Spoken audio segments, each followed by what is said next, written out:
November 1987. Dalton Whitmore's '85 Ford F-150 cut through the Arkansas mountain fog like a ship navigating treacherous waters. The insurance adjuster had been driving Highway 7 for 6 hours, working his way back from a house fire investigation in Little Rock. At 45, with 20 years of marriage recently dissolved into bitter paperwork, he'd grown accustomed to these long, solitary drives through the Ozark wilderness. The CB radio crackled. "Breaker 19, this is Razorback heading north. Got yourself some real pea soup rolling in past mile marker 127. Watch yourself out there, good buddy." Dalton reached for his thermos, now cold and bitter as his recent memories.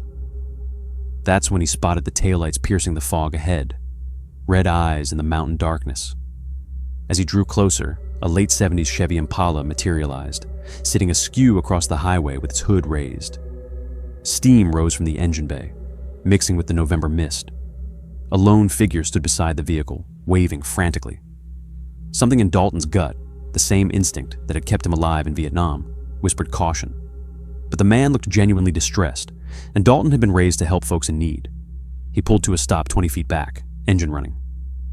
The stranger approached with a shambling gait, and through his partially lowered window, Dalton could see a gaunt face marked by missing teeth and hollow cheeks. "Much obliged you stopped, mister. Name's Virgil Blackwood." The man's voice carried the thick drawl of the Arkansas hills. "This piece of junk finally gave up the ghost. Radiator hose busted clean through." Dalton studied him carefully. Virgil wore dirty coveralls and a stained baseball cap, looking every inch the struggling mountain man. "You try your radio? Maybe flag down a trucker?" "Dead as yesterday's news," Virgil said, patting a CB clipped to his belt. "Ain't seen another soul for nigh on 2 hours. You're like an answer to prayer." Against his better judgment, Dalton climbed out. The November air cut through his jacket like a blade, and the fog seemed to press closer, muffling sound and making the world feel smaller. Virgil led him toward the steaming engine, talking constantly. "Been driving these mountains 20 years, know every twist and turn. But this fog tonight, it's got teeth. Makes a man see things, hear voices in the wind." As they approached the Impala, Dalton's trained eye caught something that made his blood run cold. Fresh tire tracks in the soft shoulder showed this car hadn't broken down here. It had been deliberately positioned to block the road. The hood was propped up, but there was no visible damage to any hoses. "Virgil," he said carefully, "exactly what's wrong with your engine?" The mountain man's constant chatter stopped abruptly. In the sudden silence, Dalton heard something that confirmed his worst suspicions, the soft murmur of voices coming from inside the supposedly empty Impala, Virgil's pale eyes fixed on him with predatory focus. "Why, radiator trouble, like I said. Steam's still rising, ain't it?" But Dalton was already backing toward his truck, his hand moving instinctively toward the buckknife on his belt. "That's not steam from a busted hose, Virgil. That's just fog rolling off your cold engine." The mask of backwoods hospitality slipped from Virgil's face like shed skin. "Well now, ain't you the observant type? Most folks don't notice details like that." Car doors opened in the fog, multiple doors. Dalton's heart hammered as 3 figures emerged from the mist like demons materializing from hell. A giant with tree trunk arms, a smaller man moving with feline grace, and a third whose flat, empty eyes reminded Dalton of a shark. "Boys," Virgil called out, "looks like we got ourselves a smart one." But as the 4 men began to close in, something unexpected happened. Headlights appeared through the fog behind Dalton's truck, another vehicle approaching fast. The newcomer's high beams cut through the mist, illuminating the scene like a stage play. Virgil cursed under his breath. "Harlan, get back in the car. Make it look natural." The giant hesitated. "But Virgil, we already—" "Do it!" Virgil hissed. As the 3 accomplices melted back into the fog, Virgil's friendly demeanor snapped back into place like a rubber mask. He began waving at the approaching vehicle, calling out, "Thank the Lord, more help!" A battered pickup truck pulled up behind Dalton's F-150, and a grizzled man in his 60s climbed out. He wore a sheriff's deputy uniform and carried himself with the easy confidence of long authority. "Evening, folks. Name's Deputy Ezra Thorne. Got a report of a breakdown out here." His sharp eyes took in the scene. The positioned Impala, Virgil's nervous energy, Dalton's obvious tension. "Everything all right?" Dalton felt a wave of relief wash over him. "Just stopped to help this gentleman with his car trouble, Deputy." But as Deputy Thorne approached, something in his weathered face made Dalton's relief curdle into fresh dread. The lawman's smile was too knowing, too familiar as he looked at Virgil. Well, Virgil Blackwood. Should have known you'd be involved when we got reports of a stranded motorist. Thorne's hand rested casually on his service weapon. You boys having car trouble again? The word again hit Dalton like a physical blow. This wasn't the first time. And the deputy's tone suggested he wasn't here to help.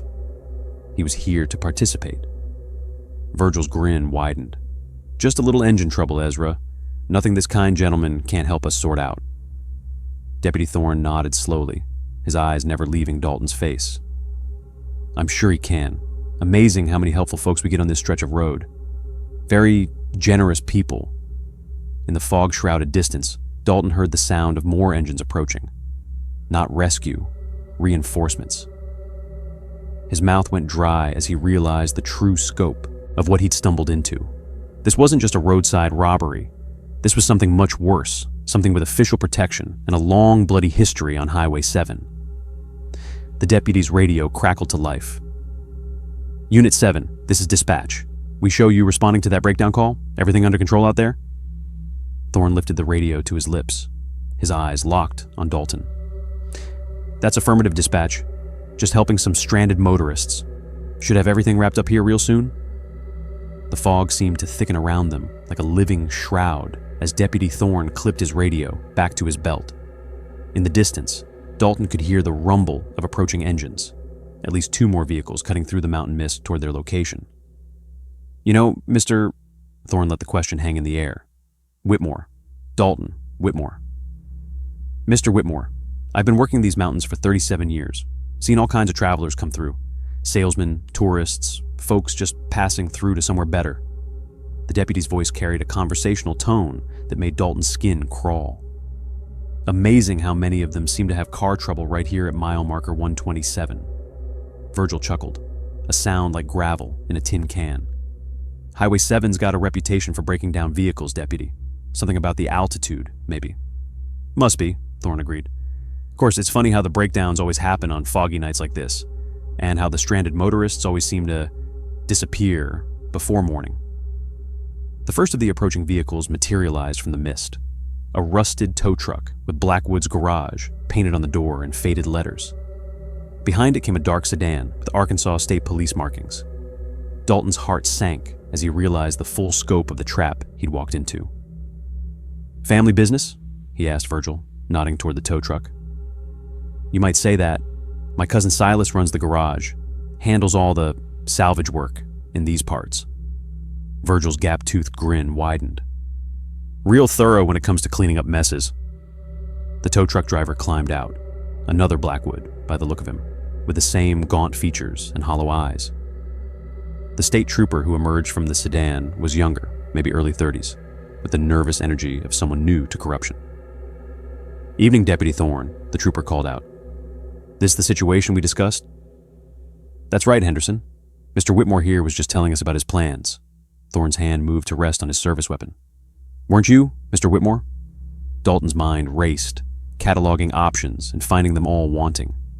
5 armed men, remote location, official corruption reaching at least to the county level. This wasn't just a robbery. It was a systematic operation that had probably been running for years. But as he stood there in the swirling fog, something unexpected happened.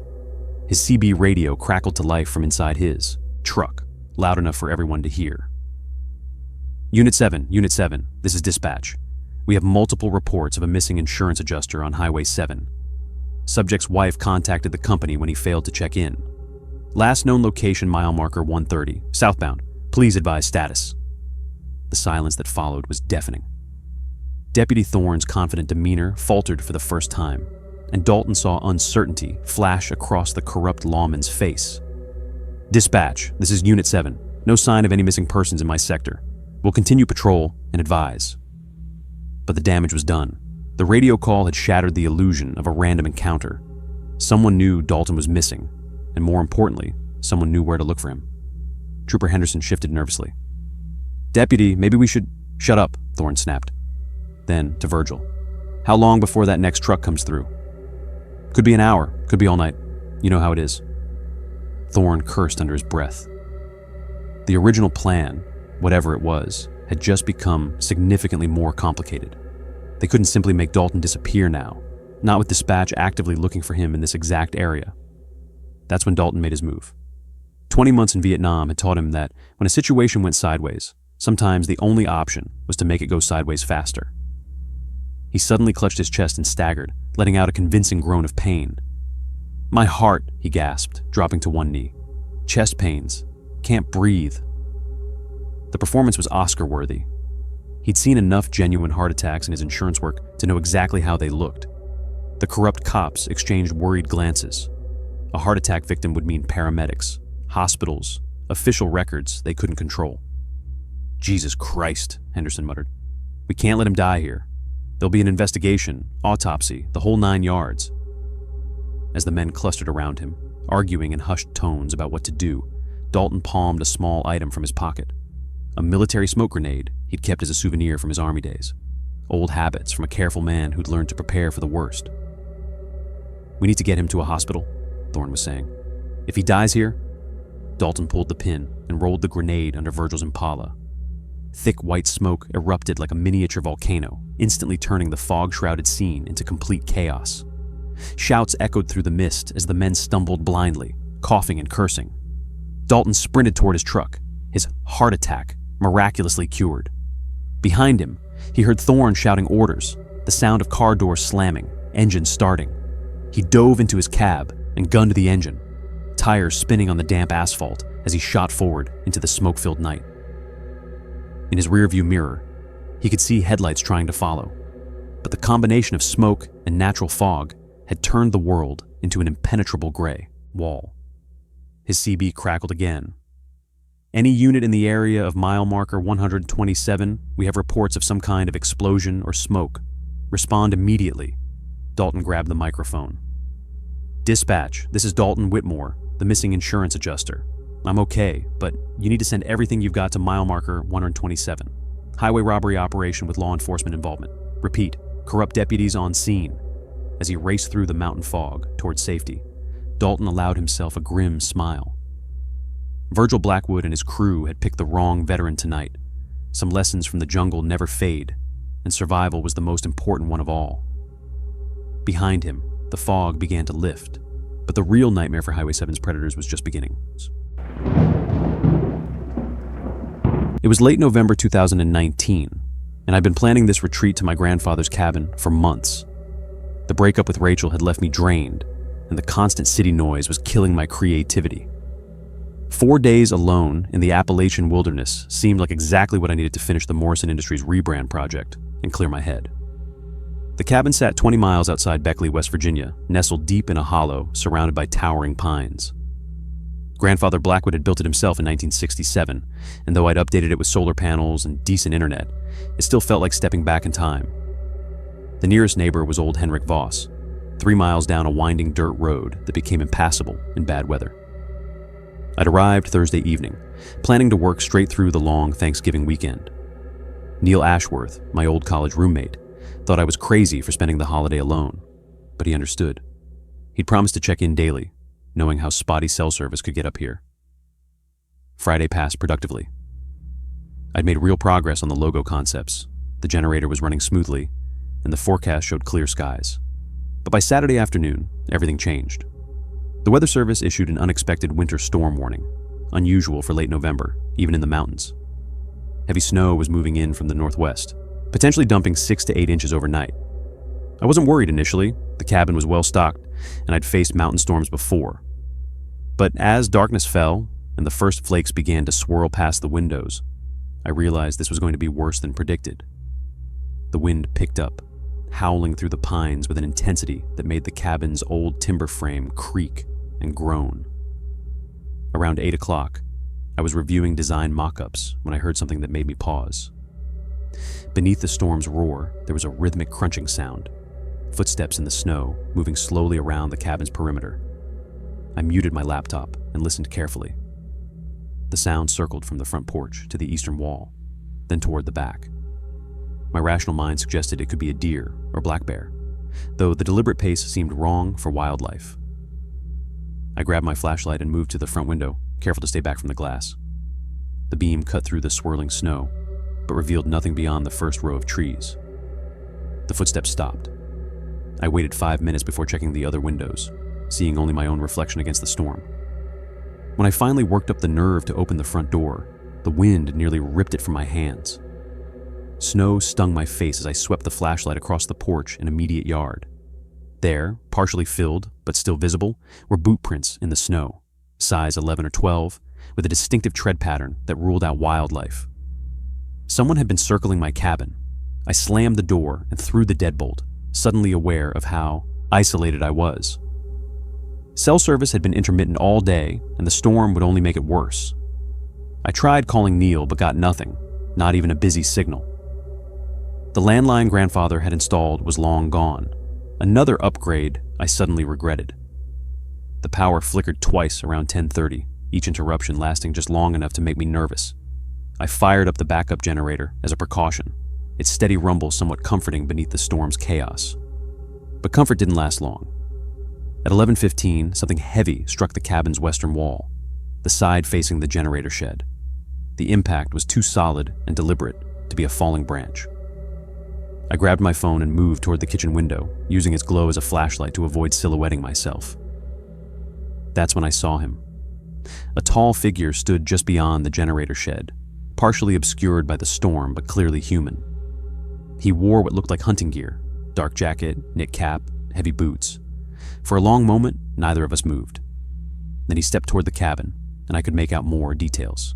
Gaunt face, several days of stubble, eyes that seemed too bright in the darkness. He raised one hand and waved, as if we were old friends meeting on the street. My blood went cold. This wasn't some lost hunter seeking shelter. There was something calculated about his presence, the way he'd circled the cabin earlier, testing its perimeter. I backed away from the window, but apparently not quickly enough. 3 sharp knocks echoed from the kitchen door. "Hello in there." The voice was rough, damaged sounding, like someone who'd spent years smoking unfiltered cigarettes. "I know you're home, saw your lights." I stayed silent, hoping he'd assume I hadn't heard over the storm. "I'm not going anywhere, friend. This weather's got me turned around, and I need somewhere to wait it out." The knocking resumed, more insistent now. "How about showing some mountain hospitality?" Everything about this felt wrong. Even lost hunters knew better than to approach isolated cabins at midnight during a storm. The smart play was to hunker down in your vehicle or find natural shelter until daylight. This man wanted inside for reasons that had nothing to do with the weather. I moved carefully through the cabin, checking every lock, every window latch. The knocking stopped, but I could hear him moving around outside, testing the other doors. My laptop showed 1 bar of cell service. Not enough for a voice call, but maybe enough for a text. Need help. Stranger outside cabin. Call sheriff. GPS, 37.7749 degree N, 81.81 degree W.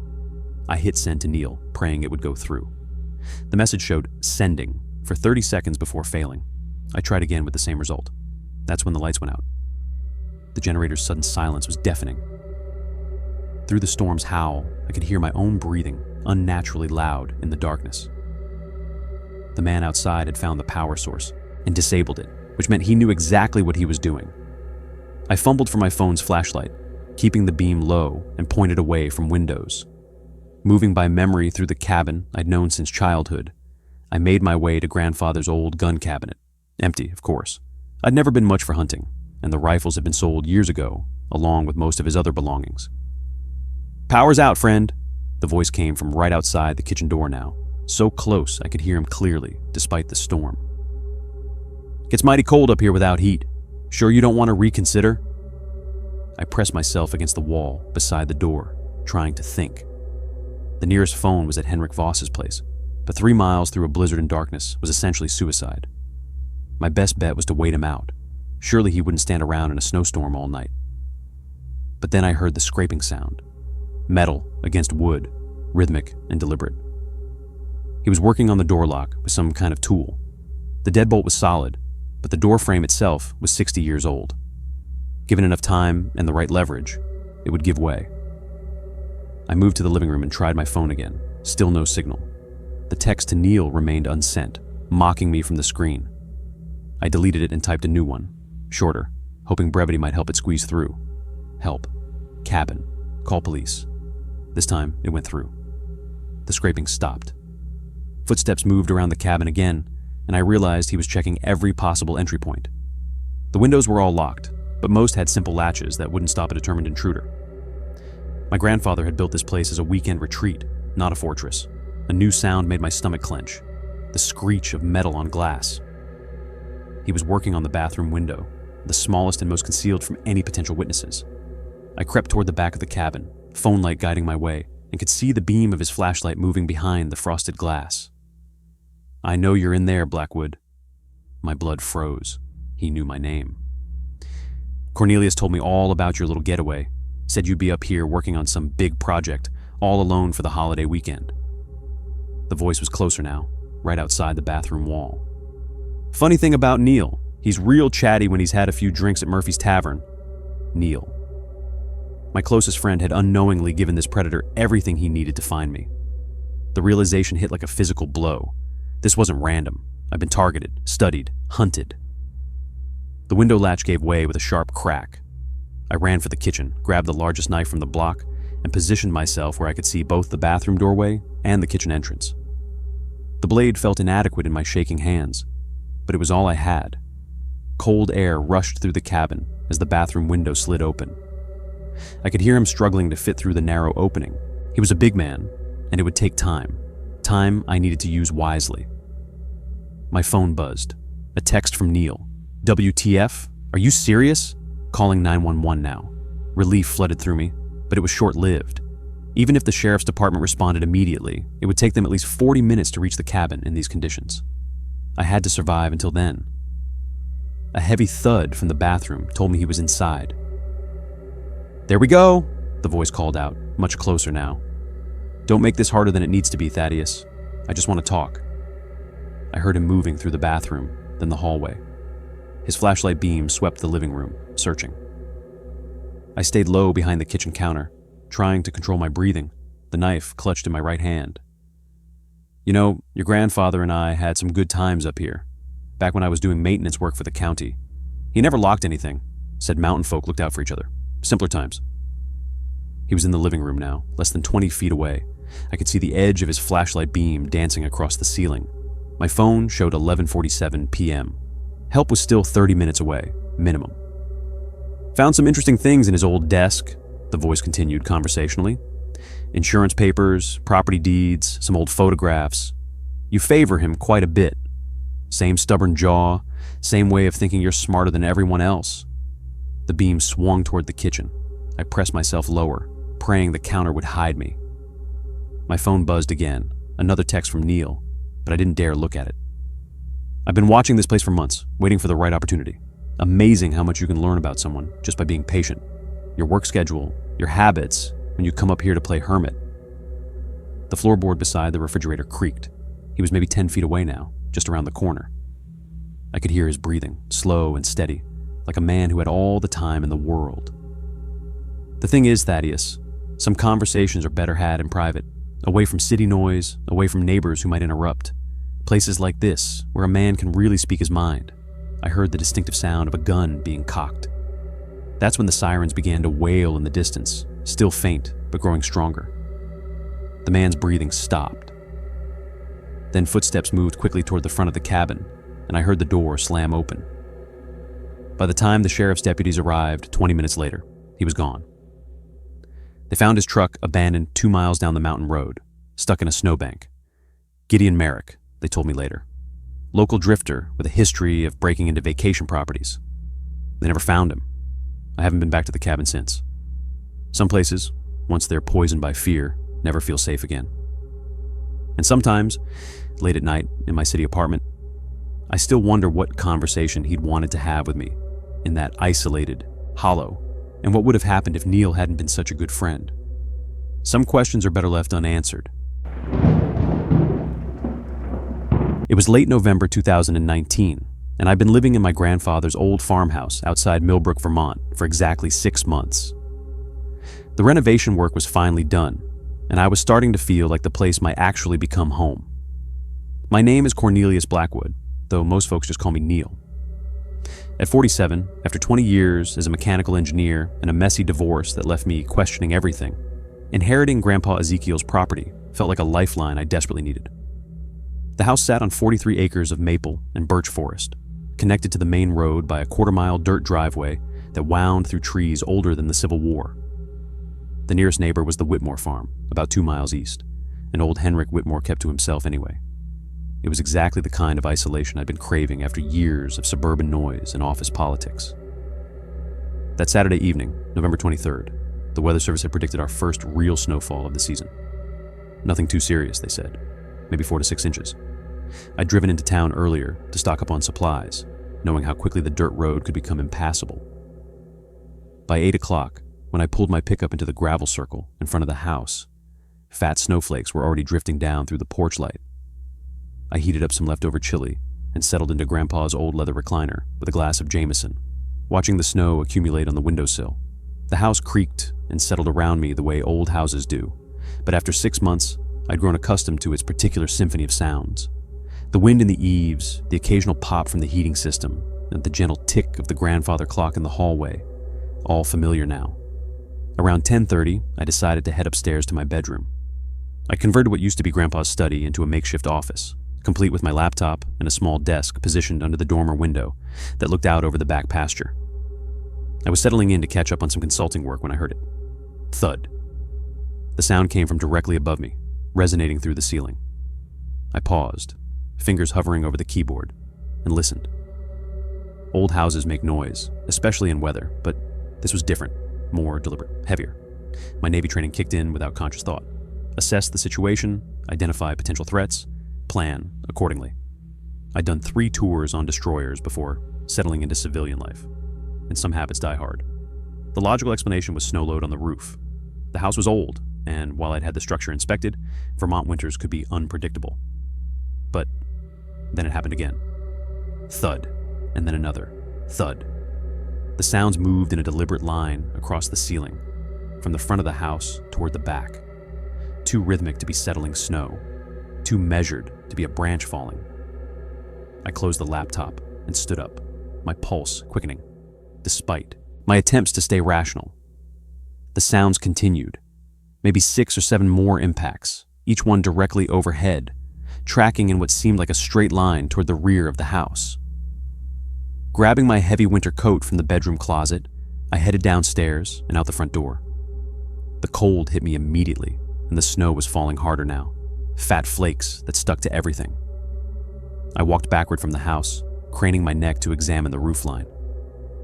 What I saw made my blood run cold. The entire back section of the roof, the part that covered my bedroom and the adjacent areas, was completely clear of snow. Not a single flake remained. It had all slid off in what looked like a perfect rectangular section, creating a pile of snow and slush about 4 feet high along the back of the house. But here's what really disturbed me. Every other section of the roof still had its normal accumulation of snow. The front section, the sides, even the small dormer sections, all covered in the expected 3 or 4 inches. I walked around to examine the other buildings on the property. The old barn, the tool shed, even the collapsed chicken coop still had snow sitting normally on their roofs. Only my house showed this strange, localized clearing. The wind picked up, driving snow into my face as I stood there, trying to make sense of what I was seeing. The rational part of my mind wanted to blame it on heating issues, maybe poor insulation in that section, causing the roof to warm up and shed its snow load. But the engineer in me knew that didn't add up. The heating system was newly installed and evenly distributed throughout the house. More troubling was the pattern of the cleared area. It wasn't random or natural looking. It formed an almost perfect rectangle, as if something large had systematically moved across that section of roof, displacing the snow as it went.